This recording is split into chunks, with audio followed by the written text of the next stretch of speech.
Hello, thanks for coming. The title of today's talk is that love is the essence of spirituality. Spirituality.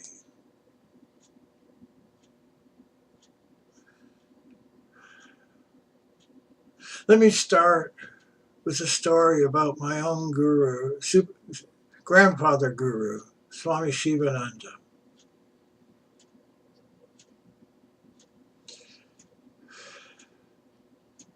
This was a man that was completely humble, but you wouldn't know it by all accounts. I never met him. Swami Satyananda, my guru, described meeting him for the first time. When he went to Shivananda's ashram in Rishikesh, in India, Divine Life Society, he came across a man that was overweight who was talking in a loud voice saying, "Do this, do that." And Swami Satyananda was sort of standing there, taking this all in. And Shivananda turned to him and said, "Were you expecting me?" And the picture doesn't show it very well. He said he would be sitting there with my hands like this, doing meditation. And Satchidananda couldn't believe, he didn't say it, but he couldn't believe the energy that was coming off of him. When I went to India in 2001 for the Kumbh Mela, I went to Rishikesh, I went to the Divine Life Society. And there was a platform where Shivananda used to talk, and underneath the platform, like a small cave, was the mausoleum that had Shivananda's body. My wife was with me, and the other day she was telling somebody that as we perambulated around the mausoleum, my wife could hear that thump, thump, thump. It wasn't a sound, it was the energy.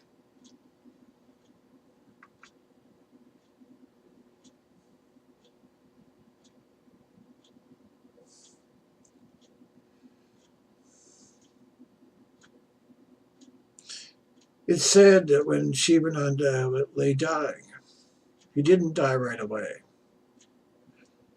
There came a period when he couldn't talk. So there's a story told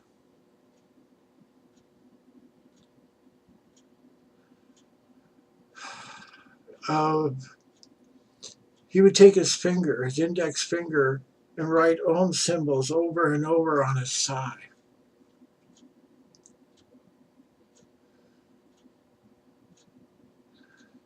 And the energy in that mausoleum, even 40 years later, was intense.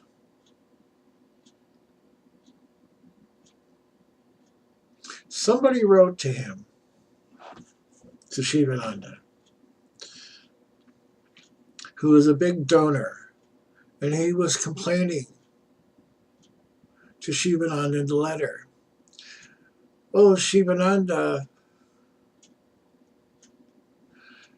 you're having too many pictures taken of you. You're always having pictures taken of you. And people are going to..." So the donor was complaining that he was being too egotistical. Not in so many words.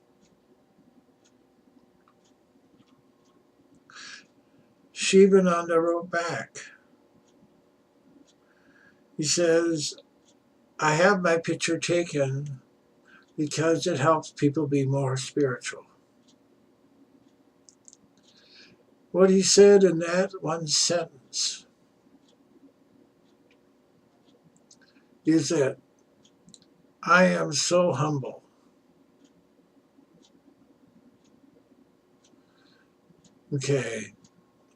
that I will even sacrifice the appearance of humbleness if that will help somebody.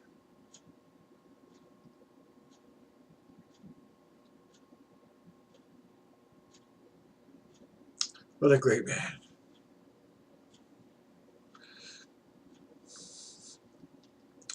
Sometimes you can only try to be like them. Somebody that was like him was Swami Satchidananda. Once he said,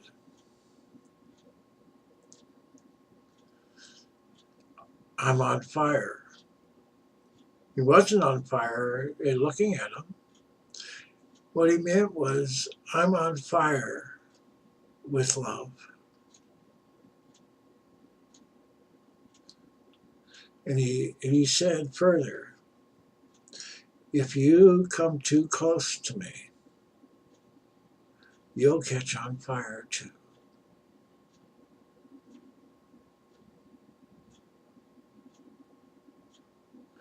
And I did, and it's too late now for me also.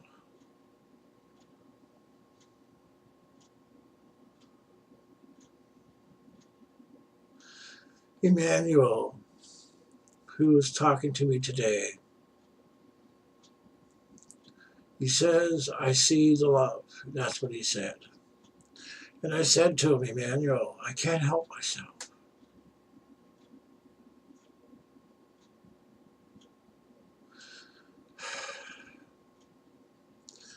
So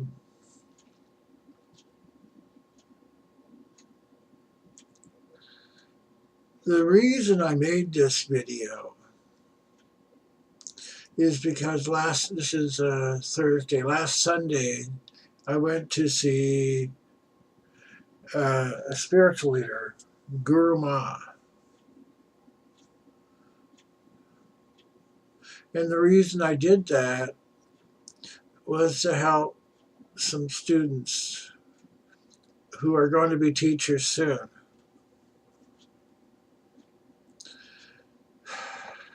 And there's a lot of traps for the people that want to be large spiritual leaders.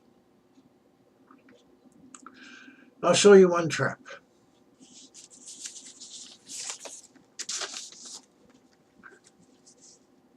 Okay, you can see this page, right? Which occupies more space? The Sringo Family Dental Group or Guru Mahaha herself? It's pretty obvious who's advertising their business. Well, as it turned out when I went to see her, she's a very good businesswoman.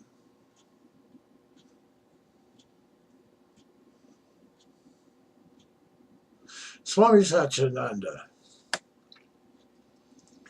said that spirituality and self-realization have nothing to do with business.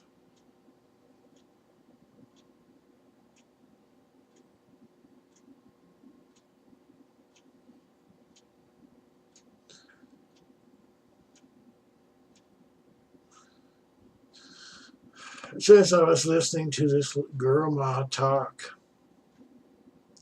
I used to help Sant Kashevadas, who also played the harmonium like she plays the harmonium. She had a strong voice. She had a flute player, a drummer, all the accoutrements of a musical performance. And she did a good job. But the thought that went through my head, and she had good marketing, so I counted, when Sanji was around, we used to count the number of people. Okay, that was how we counted success. And this was up at the Sikh temple in Boyda Park. That's where I saw Nityananda years ago, the guy that had trouble with the actress.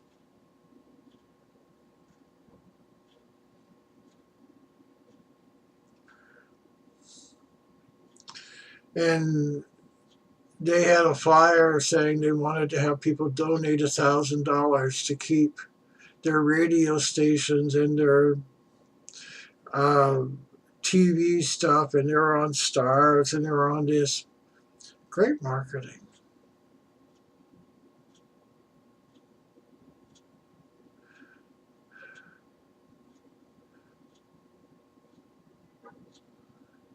But the thing, okay, so I was looking at her doing this, and what I said was to myself, Sanji was a better exponent or person that demonstrated the heart of India better than she did. Sanji had his problems, but he was far better than she.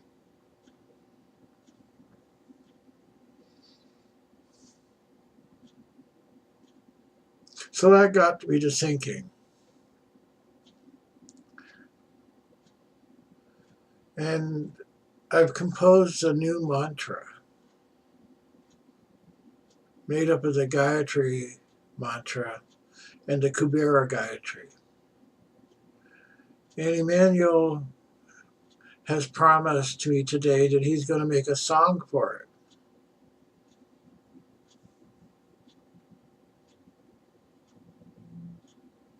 I asked Shiresh's Wadva, wife Padma, to help make this mantra successful musically.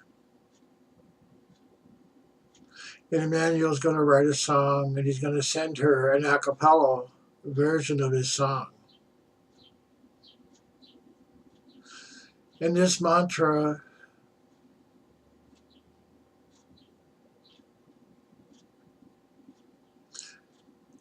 will make both the singer and the hearers happy.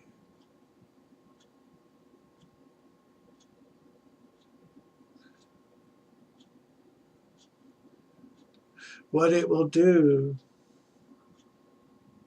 is make your heart's desire appear in front of you.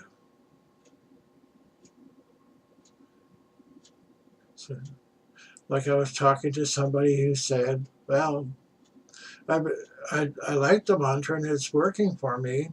And I said, well, what would you like to have in your life? He said, oh, well, I would like to have my 2 daughters in communication with me. And I said, well, this mantra will do that for you.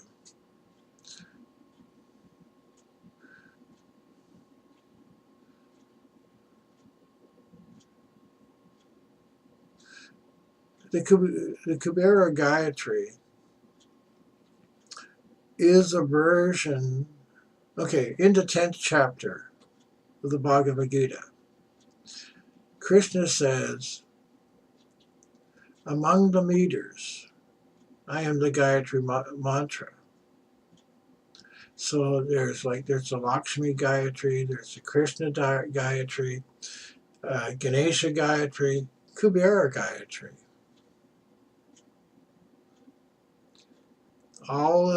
So I'm explaining this to Bhakta Caprice.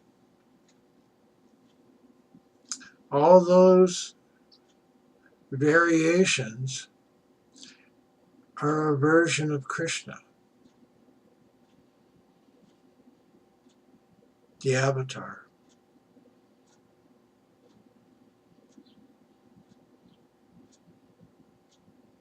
So if you do this mantra,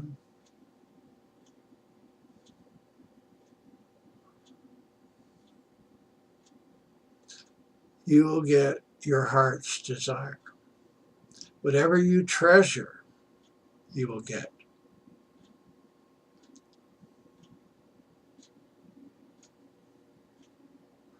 You know, the energy is very strong today. So I'm going to try and do the mantra, but I may make a mistake. So bear with me. Even avatars make mistakes.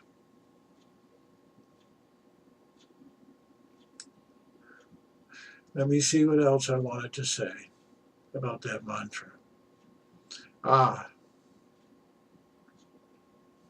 What I told Padma is that this mantra will bring you heavenly happiness.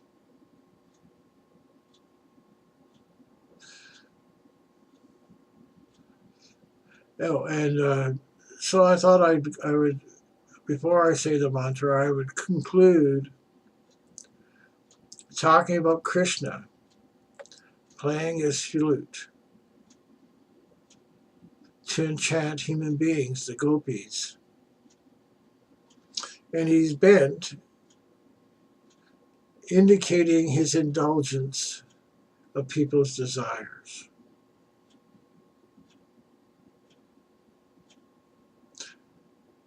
And the flute that he's playing is actually the human body, with the 7 notes of the flute representing the 7 chakras. So the breath that moves through the flute and makes the sound is the breath of God himself. If you just remember that, that'll bring you to a state of enlightenment. How can you do anything else except demonstrate the power of God within you if you have that thought? So here's the real Gayatri, the 7 notes of the flute, the 7 chakras. Om Bhuh, Om Bhuvaha, Om Suvaha, Om Maha, Om Janaha, Om Tapaha, Om Satyam, Om Tat Savitur Bhargo Devasya Dhimahee, Janaha Prachodayath, Om Yaksha-rajaaya Vidmahe Mitram, Bhuvaha Swavam. See, I got carried away. It was only the first 7. Let me say it again. Om Bhuh, Om Bhuvaha, Om Swaha, Om Maha, Om Janaha, Om Tapaha, Om Satyam.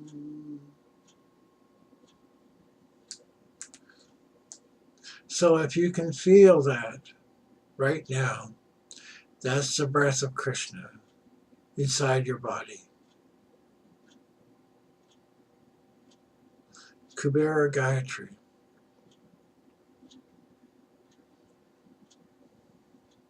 Aum Yaksha-rajaaya Vidmahe, Janaha.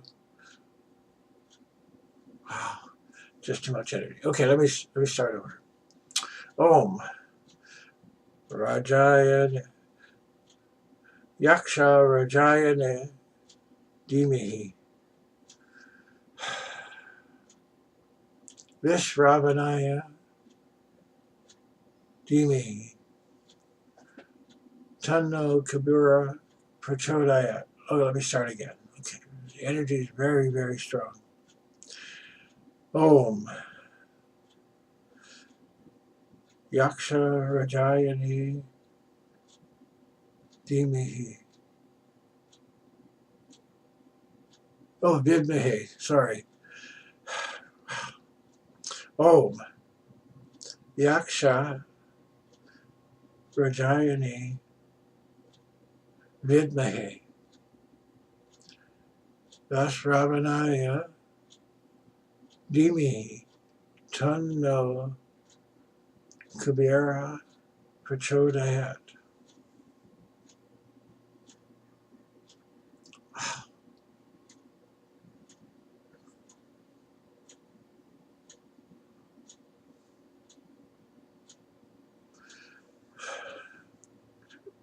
Extremely powerful. If you've seen my other videos, you know that I usually manage to stay with it.